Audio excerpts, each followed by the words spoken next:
Welcome everyone to Growth Sessions. We have an awesome guest today. We have Mark Power, co-founder and CEO of Podean, an agency that specializes in growing brands on marketplaces. Mark, it's awesome to have you here. Thanks, Adam. Very, very happy to be here. Looking forward to having a great discussion. Did I describe Podean correctly? And if not, How would you describe Podean if I was a prospective client? Yeah, very, very simply, we are a global Amazon agency and marketplace consultancy, helping brands on Amazon and emerging marketplaces around the world, protecting them and also growing them, but importantly, growing them in a profitable way, which is quite challenging in this environment. And you've been at this for a little over 3 years? Yeah, our company is not even 3 years old yet, which is interesting considering we're across 6 continents and we have quite a few major multinationals that we work with and a great team around the world. But been at the e-commerce space probably more like 6 years. And then Podean is just under 3 years old, but very proud of what we've built in a short space of time. But we have big plans for future growth. I'm actually a 25-year digital media and marketing veteran. So there's a few gray hairs here and war stories I could share. And prior to Podean specifically, you were at one of the holding companies, correct? Yeah, I was at IPG, where I met my now business partner, Travis Johnson. We were growing a mobile and innovation agency there called Ansible, which was really good, fun times back in the day when mobile was new for brands. I launched Podean after that just because I saw a huge opportunity in the Amazon and the marketplace space. The holding companies, they're big for a reason. They're offering some very sophisticated and complex services to complex brands. And we believe that there was a green space to bring sophistication to the Amazon and marketplace space. And your big bet thus far, amongst many things, has been global. The things that I've been almost awestruck by with Podean is the aggressiveness with which you've expanded internationally. Where do you have teams across the globe right now? I built a company back in my 20s and early 30s, which was naturally global, and I really enjoyed that. So expanding globally wasn't new to me. But with Podean, we realized Amazon is a global marketplace. There was a huge opportunity for brands to not just grow in their local market, but also look at Amazon and other marketplaces to a degree internationally for incremental growth. We quickly launched in Australia, which is my native home country. We've got a great team down there and we're partnering with Amazon in a very meaningful way. And then not long after that, it was the UK, then it was the Middle East, and more recently in Latin America, out of Mexico City and Argentina. And our clients are now, once we're helping them get really established and flying in their local regions, they're looking to us to help them understand where the priorities are for growth around the world. And that's really exciting. Amazon is still very new in some of these markets. They're trying to topple established players, local players. I think there's enough growth for everyone to do well, with consumers now all moving online, particularly since the pandemic and COVID. So we're just well positioned now to help brands around the world. And it's not like some of the agencies in the US and in Europe that we've come across who are like, they say they're global, but unless you've got people on the ground with partnerships, local understanding, local language, and all the rest of it, there's lots of different reasons I could give you, but it really makes a huge difference to being strategic about your plans to grow in a region. So we've made those investments now, and they're now paying off not just for us, but for our clients as well. Great. And when you decide to expand to one of these international markets, let's use Australia as an example, you hire that leader to lead the market. You then hire a team locally to support that leader. What do local teams look like beyond just that one leader for Podean? I honestly believe Amazon, there's a lot of different capabilities and skills you need to win. It's not just advertising. It's not just retail. It's not just content. It's all these things working together. Whether it's a leader or whether it's someone on the team, you need people who can wear different hats. It's like any startup. If you go and launch in a new region, you need someone who can understand that there's lots of different things that are going to, be involved to help a client or to build a partnership. We are looking for all-rounders, people who have a bit of experience across different facets, whether it's marketing or business or startups or whatever. One thing they need is resilience. Is any startup in a new region where we're supporting them centrally from different central hubs, but you definitely need to have people who can be resourceful and seek answers. We provide a lot of support and services and central capabilities to our teams as we launch them, but they still need to work things out because the world is a 24/7 marketplace now and it's open for business. So they need to be able to work fast and also be resourceful. But one thing we don't do We don't always hire people from Amazon or people with Amazon experience. We hire fast learners. We train them aggressively. We get them, I call it, throw them in the deep end. Each regional lead that we've got, I'll be very open, they didn't have a huge amount of Amazon experience. They had some good e-com experience. They had some good marketing experience, very established networks in those regions. They're able to help along the way learn, and then very quickly they're servicing clients at a very, very high level. But I think the biggest advice I give is just look for people who are resourceful, motivated, and people who can wear many hats. So it's a regional lead with some generalists that are athletes that can wear many hats and do whatever it takes to grow the P&L of that region. Yeah, because these people, unless you're a holding company who says, right, here's $10 million to go launch a region, which doesn't always happen even at a holding company level. But once you've got a leader, you need people around them who can both manage a client, both crunch numbers and do some analytics, but also put a presentation together and manage the client. It's like this cycle of client management, delivery, reporting. All those things need to be done with the support of central resources. But clients, when they want answers, they want it from the person on the ground. And that person does need to get up to speed pretty quickly. So you need those people who can learn really fast and then be able to advise a client. But we also tell our new team members and team members who are new to a certain capability, for example, so someone who might not know the end-to-end Amazon media offering, for example, is be prepared to tell clients that, oh, look, that's an answer I can't give you today. I'll get that from one of my experts. And clients are very happy about that. What they don't want is for you to give them an answer that's completely not accurate, just because you're going to save face. So be honest and tell clients that you've got a global team. And that's what we're doing with our clients, is they realize that they've got some great local talent to tap into, but there's other capabilities across the business that our team relies on as well.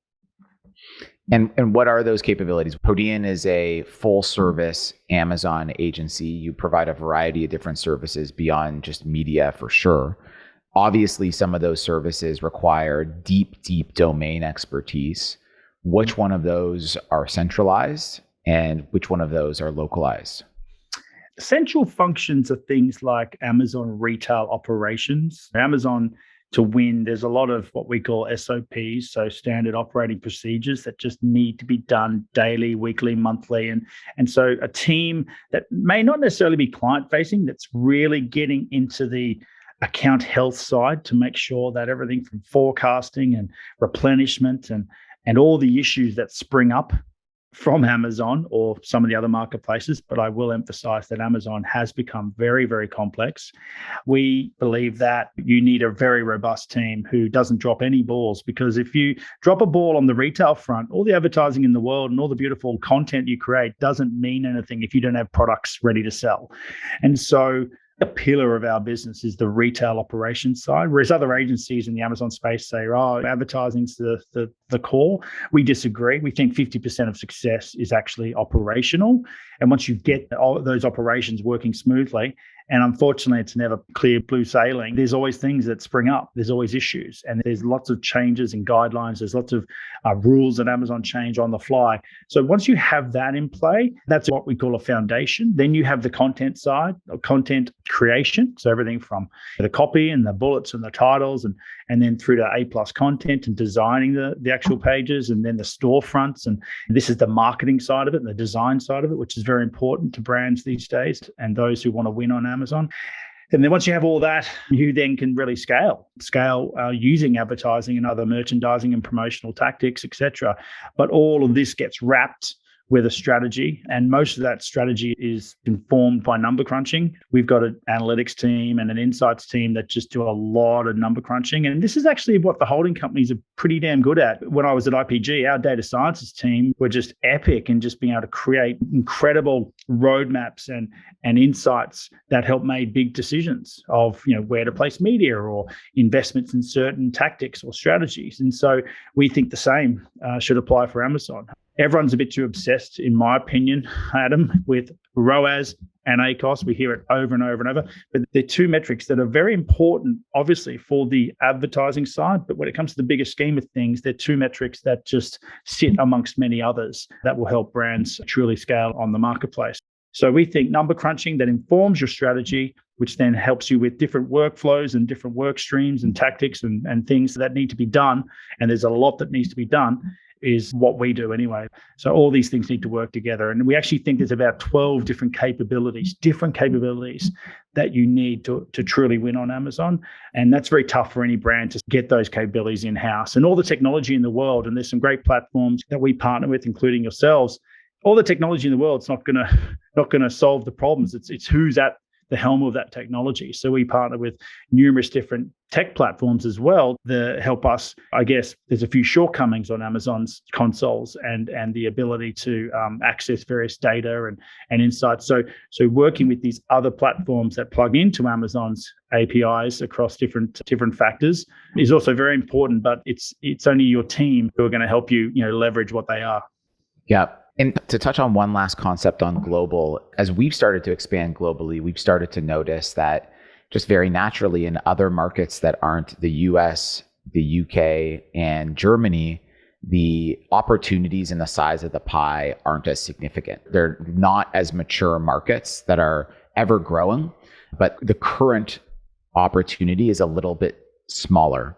And so for an agency leader like yourself, I'm curious to know how you think about rationalizing, we're going to put a stake in the ground and be awesome at Australia 5 years before Amazon in Australia becomes a massive marketplace. We're going to put a stake in the ground and be amazing at Latin America and Brazil when Amazon is still not even the number one leader compared to something like a Mercado Libre. So as you, the CEO of this agency, how do you rationalize putting those resources towards something like that when the ultimate output financially might not be realized for a few years? Yeah, well, now I'm giving away the secret sauce, Adam. But we're not dealing with years. I mean, the market's moving so damn fast. We're dealing in quarters, really. So when we make a decision to move into in the last few years, we've made some big decisions. Okay, we're going to launch in Mexico City or Mexico, or which will be our LATAM regional hub. And the same decision with Australia, with Dubai for the Middle East. But we made the decision 6 months, maybe 9, so 2 to 3 quarters before we knew some of the advertising offerings were going to be able to be leveraged, right? Because if you go into a market and a client's saying, help us, without advertising, I mean, I'm a big believer of building organic momentum, but advertising is the only way to really kickstart on the marketplace. It's now competitive. So we saw that getting brands onto the marketplace is one thing, but actually really scaling them, it really was down to advertising, helping build that early momentum and build that flywheel that we all talk about. So we're not talking years. I'm not saying here that we'll go launch in Poland in 2024. We're not saying that. We're literally monitoring everything on a quarter by quarter basis because Amazon's making decisions very quickly. And we actually talked with some folks at Amazon and things changed. So and COVID may have changed it even more, but Q1 last year, there was, hey, this market's a really important market to us. And then by Q3, it was not, it was something else. And then the same we're hearing this year, I won't give it away, but there is a particularly large market that we're hearing Amazon is really doubling down on when that wasn't the case late last year, early this year. We were hearing that there were other bets that they were making. And that's how dynamic the nature is. Amazon, it might be planning ahead into the future, but it's also so agile. You've got to be aware and keep your ears to the ground and talk to the right people to make those calls. We're global, but we're much smaller and more agile and make decisions so much faster than the big agencies. And that's great for our clients in many ways. We can capture the opportunities earlier, but we're also able to just be dynamic and innovate at a faster pace versus the bigger ones who have to plan well in advance to be able to make any of those decisions. Yeah. And you mentioned being focused on ROAS, you mentioned focus being on ACOS. One of, I think, the core competencies, and you alluded to this, of Podean is a lot of the folks in the senior leadership team come from deep media backgrounds. You've been at this for a long time. Your partner, Trav, has been at this for a long time. Your head of global media, Danielle, has been at this for a long time. How do you think about leveraging media not to go beyond just ACOS and ROAS at Podean? And what's that process look like with your brands? Oh, golly. I knew you'd put me on the spot for this stuff. But look, I think we're looking at things much more holistically, and we've switched a lot of our narrative is to be looking a bit more long-term versus the short-term. It's funny. I mentioned just earlier that you have to move fast, be agile. So Amazon's this funny beast that 1 minute you're like, let's be agile, let's be dynamic. And the next minute you're like telling clients, look, let's not look at KPIs this month and next month. Let's look at your overall year KPIs and give us enough rope to go and achieve those and trust us, right? And that's a bit different for some traditional buyers and marketing folks and planners and strategists, because they're used to going, well, hang on, I put $1 into Facebook. I know I'm going to get $6.50 back, right? And I'm going to get it back pretty damn fast. Whereas Amazon's got a bit of a lag, particularly if you're new to Amazon, where we've had to recalibrate a lot of our expectation setting, particularly this year, because Amazon in the last year has had 40% more sellers on the platform. Do you realize how competitive it is? So even if you're an established brand, to get that kickstart momentum, you need to give your partner, your agency, or your team that are doing your media and building up the momentum way more than a couple of months. Like it's just the days of being able to get something on and build momentum in month 2, unless you have a very specific product in a very specific niche with some really great off Amazon momentum, it's taking longer. So I think being dynamic and being agile in your day-to-day planning, but also being realistic with your longer-term investment and planning, that's, I think, the balance that we're helping our clients navigate, right? And I'm not going to say there's a perfect science. I'm not going to say there's a perfect model that we plug in all the data and out it spits a perfect plan. That doesn't exist in the Amazon space. We've got customer journey mapping tools. We've got this thing called retail-powered media, which is starting to show some real incredible insights into what's going on with your retail business that should inform your media plans. Like, we've got some great tools, but there's no master model. And it's certainly, Amazon's come a long way with its advertising, but it's still a long way off where the Googles, the Facebooks, and others have been. But it's a formidable force right now. We're already seeing clients saying the cost, just shifting into discussions around economics, the cost of advertising on Facebook right now has just gone through the roof. And now they're saying, well, hang on, help us plan Amazon in a bit more of a longer term perspective. Like, what if we were to put more brand dollars or more cost per acquisition dollars that we're used to putting off Amazon, investing off Amazon into Amazon? Those discussions are real right now. And that just shows that Amazon really does have its skates on as well. And it's shifting beyond just this PPC ROAS discussion. It's having much bigger. It's got much bigger aspirations, as we all probably are aware, but I think that's really interesting. What brand dollars can it take, and how is it going to make those more measurable and more actionable for brands? That's what we're excited about. But day-to-day, clients still want a good ROAS and don't want you to bust your ACOS. And if you do, why? Tell us why. This longer-term planning, but also mixed in with very agile, dynamic planning as well. So instead of Amazon just being a lower funnel sales channel, this is something that I've heard from you for years. Amazon is a brand building channel. You can build a brand on Amazon. What are the pillars of building a brand on Amazon through advertising? Well, I think there's a combination of pillars. Firstly, some brands have done incredibly well with building out their product detail pages, A+ content, through to the storefronts, right? But how do you make those dynamic, living and breathing brand assets, just like you would with your social, just like you would with your off Amazon assets? We think that if you're going to start using Amazon's brand building tools, so display at a very basic level, you've got product display and brand display, then you've now got DSP with the typical banners and buttons that we're all used to and very targeted things. There's lots of cool things you could do. We're doing some work with Twitch as well right now, and there's lots of different things you can do. But your core assets, it's like anything. Why go expand into very advanced advertising if your core assets that people end up on are average? And that's what we're still seeing. We're still seeing many brands out there, not our clients, because one of the first things we do, we get into that and really, really develop their content and build it out.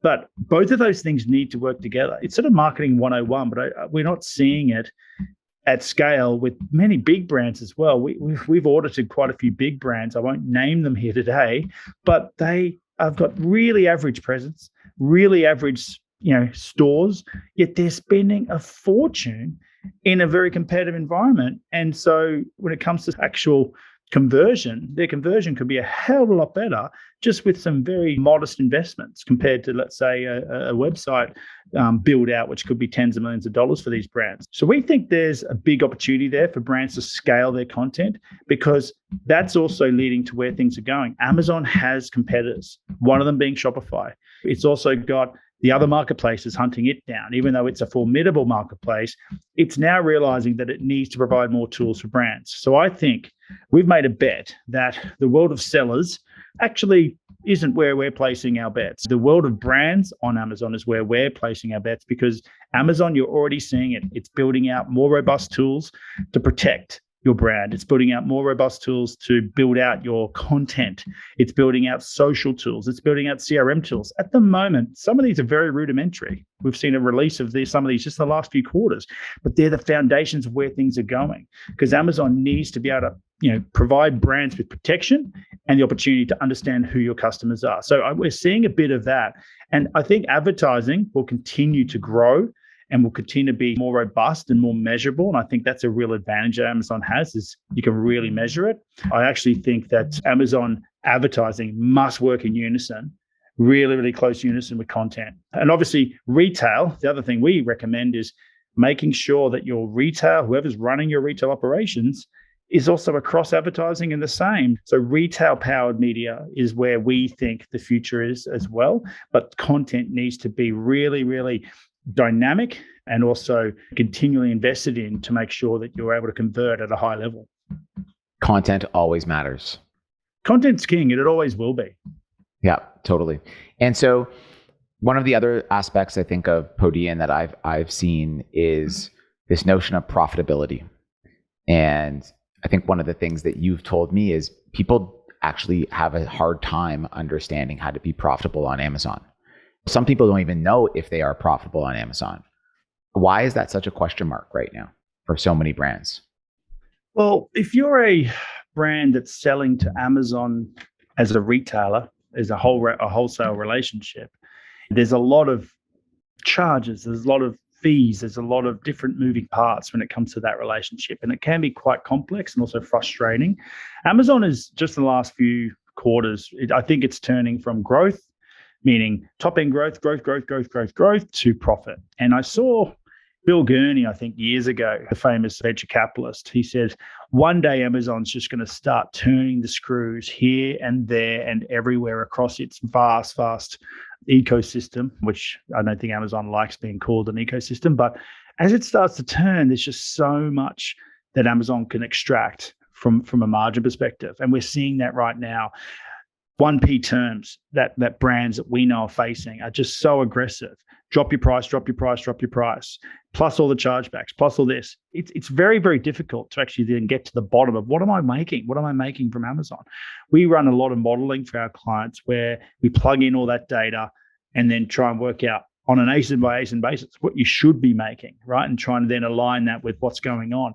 But a lot of people think that top line sales is a good indicator, but it doesn't reflect the revenue you're making, the true revenue that goes into your books, right, of what you're making on Amazon. Because Amazon takes from advertising, it takes from its marketplace fees, it takes from all the 1P fees and all the chargebacks and fulfillment. Like there's a lot that goes on. So any CFO does have a challenge, particularly if they're unfamiliar with Amazon, because a lot of these CFOs are working at CPGs that are just still trying to work out that Amazon is more than just a sales channel. I think there's definitely, we're seeing a lot of folks be challenged with what am I making?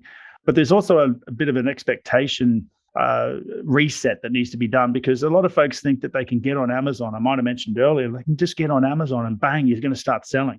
That's just not the case. It doesn't happen. And if a CFO signs off on a $5 million website, right? That website's going to take 6, maybe 12 months, maybe 18 months for some really complex type projects. But they're wanting Amazon to be producing profit by month 3. Like we've heard that stuff before. We're like, no, it doesn't happen like that. And they're also going, what do you mean we need to spend media? Amazon's got all this traffic. I'm like, do you realize that there's probably 16,000 sellers in your category right now selling similar or products in a similar category? We need to find a way to really outmaneuver them. So I think there's a bit of expectation sort of reset that needs to be done with folks that have not been familiar with the environment and who have not been operating in it, because anyone who is listening will realize that it is a dynamic, challenging, tough environment, and you need to be battle hardened to really win. And that's where companies like us and other consultancies and agencies come in to really get into the trenches and navigate it all and compete. But we see great opportunity for brands that look long-term, but also are ready to be agile. And can you tell a specific client story that you brought them in, identified these gaps, and were like, hey, these are the fixes that we're going to make and the impact that we're going to have? Yeah, I think one trend that is common across some of our larger clients, they were doing several million with Amazon in a 1P relationship, so selling to Amazon as a wholesaler. We've now moving them, we're doing this with a few clients, into a hybrid model. So that means starting to bring across certain ASINs, certain parts of their catalog into the marketplace where they are a seller competing with every other seller, and they're not waiting on Amazon to send a PO for a pallet of products or what have you. That just gives you so much more control. It gives you more control over how you're going to market, over your content, over your brand. It also allows you to start to prepare for where Amazon is going. Okay, Amazon is going towards a marketplace model primarily. Okay, they realize that they want to be more of a tech company than a company with 500,000 people supporting their retail business. Okay, or whatever the number is. That might be an exaggeration, but it is a huge business.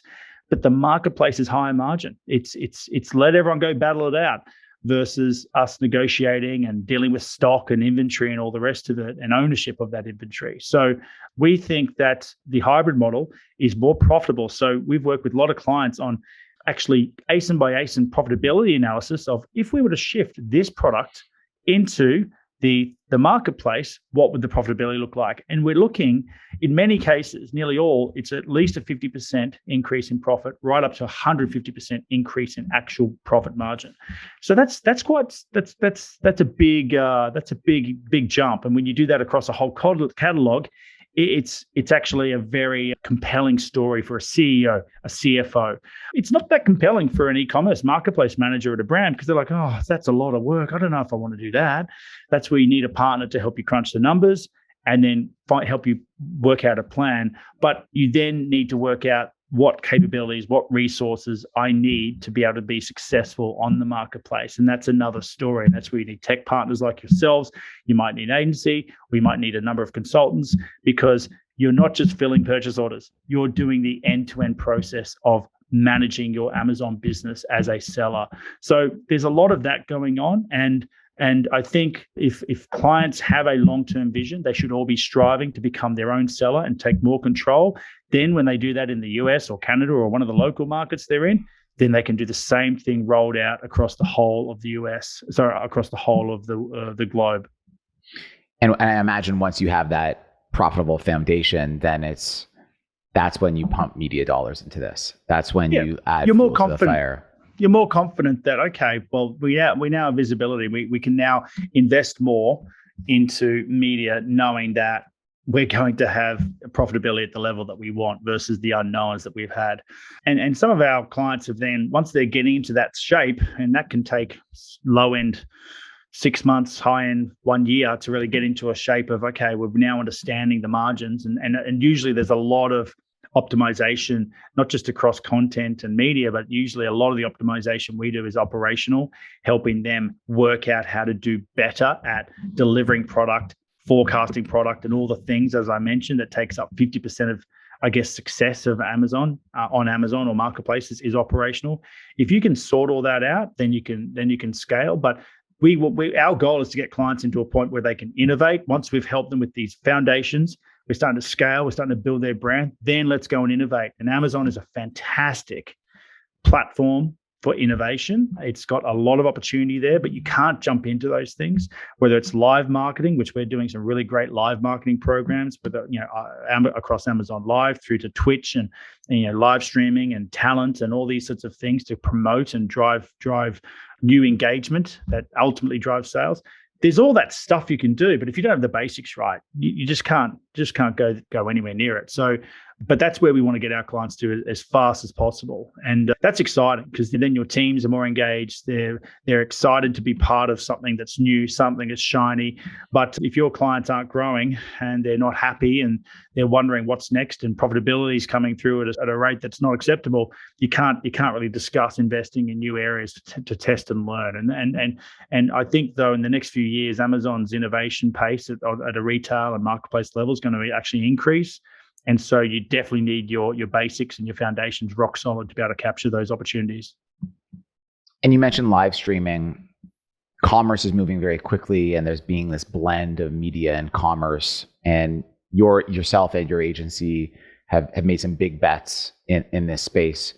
What excites you about it, and how do you advise your clients to activate on this opportunity, even though it's such early days?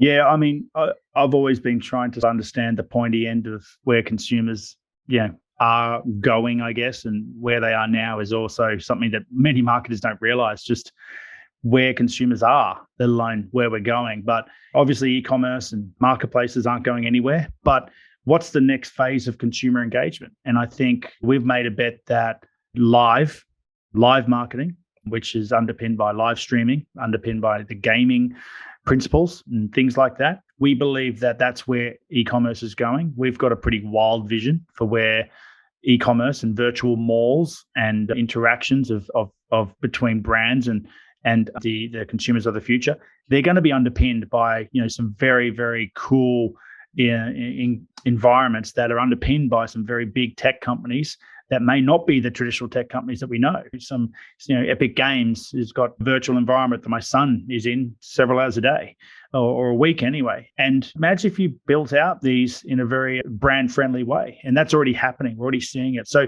we think that from a wild perspective, we're going to have virtual, really dynamic, incredible environments for us to go and experience brands and also their products, where the digital and the physical can be streamlined. So you can go and experience something digitally, but have it delivered within 2 hours maybe in New York, which is quite powerful if you think about it, right through to just pure live streaming en masse. And we're seeing that in China right now, where I think this year over 200 billion will be done through live streaming, 200 billion in commerce. I think it makes up, pardon my numbers, but it's around 20% of total commerce in China or pure e-commerce. Or it's a huge number anyway.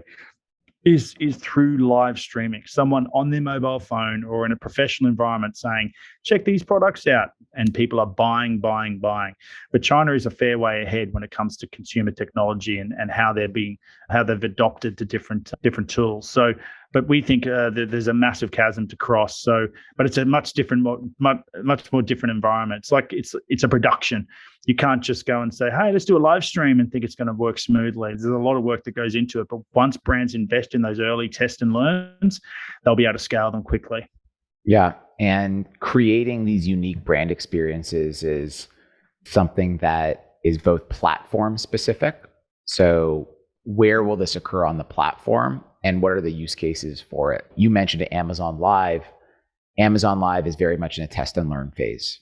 Those that are activating Amazon Live are like, I'll try it out, or maybe I'll get some added value and checks out Amazon Live. But then there's what's next. How does Amazon Live now go to the product detail page? How does it go to in search? What does V2 of Amazon Live look like? Is it a creator providing a live stream in Amazon and also doing it off Amazon, driving traffic to Amazon? Like, as an example, do you spend a lot of time on TikTok, Mark? No. To be honest, from a consumption perspective, I don't really do social media yet. Yeah. I'm across what the power of social media is. I just personally have better things to do than look at other people on social media. Yeah. And my shopping behavior is driven by my experiential things elsewhere. But I think some of the things you described, I think Amazon is going to come out with a whole raft of different test and learns when it comes to live. They know how big this is in China and Asia. I think that we've got some exciting times, but a brand can't just say, let's go test it out unless they've been doing the basics. So I think Amazon Live is a good start. I think that as Amazon builds out more storefront tools and brands get followings. Yeah, getting followings is going to be really critical to future success for brands. It's how Facebook got its model working. Amazon's going to do the same. It's like a brand that has followings can use all that power to organically get people to a live stream or get someone to get a consumer to a promotion. So I think there's going to be a whole raft of tools. I also see some non-Amazon players. Like I think TikTok is a formidable play that needs to. It's making a formidable play in commerce. It's moving at a very, very rapid pace. I know a lot of folks over there, and it's like, wow, like this is back. It's actually moving at a faster pace than we saw Facebook or Google move at. Which, if you think about that's pretty rad. So, I think Instagram's going to. It's just got such a massive audience that Instagram will be a formidable player, but I think it's just a bit too late. But it's surprising how late it is to the party, right? For commerce, right? Mm-hmm. In-app commerce, like buy now, not go to the link and do this. Like it's just starting to bring out tools. So we're looking at live, not just from an Amazon perspective. We're looking at live from what are all the players doing? What's happening in China? What trends are going on? How does this apply to different clients around the world and those that are trying to do things differently? And that's a big theme about one of our mission statements is you've got to stand out to build your brand to then you sell product. I mean, that is our mission statement. But everyone's still doing PPC. And no offense, Adam, your business is built on PPC, but also you guys have developed a whole raft of different products and solutions to help build brands using different tools and advertising, et cetera. So that's where things are going. You need to stand out, you need to differentiate. So I think live is actually a really interesting space, but you definitely need to be ready to take some risks. And that's not always in the e-commerce buyer's handbook.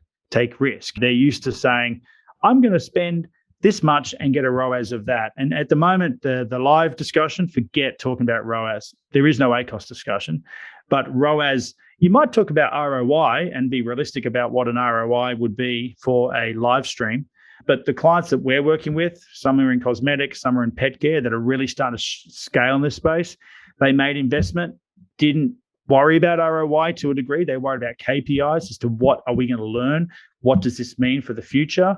Versus particular ROI, which many marketers are stuck in that rhythm. And now they're building out program year 2 and program year 3 across Twitch and across TikTok and across all these things. So we're super excited, but again, we don't talk to our clients or advance them far unless they've got the foundations rock solid. Love that. And to add to that, Mark, yes, our company has been built on the back of Amazon sponsored ads. But our chapter for 2021, we try and name the chapters of our company, is beyond sponsored ads. What can we do? What can we build? How can we support our customers beyond sponsored ads on Amazon?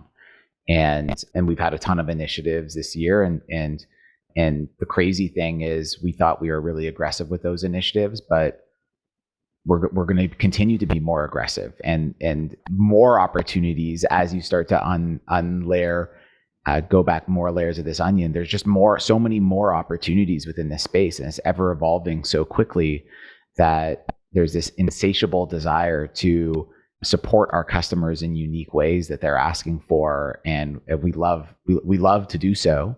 We just need to move really quickly, and I guess that's one of the benefits of being an agency like yourself, is that you have the luxury of moving that quickly. I mean, I got to be honest, like being small, nimble and global is actually like a God's gift that I'm very glad to have been not given, but I earned it.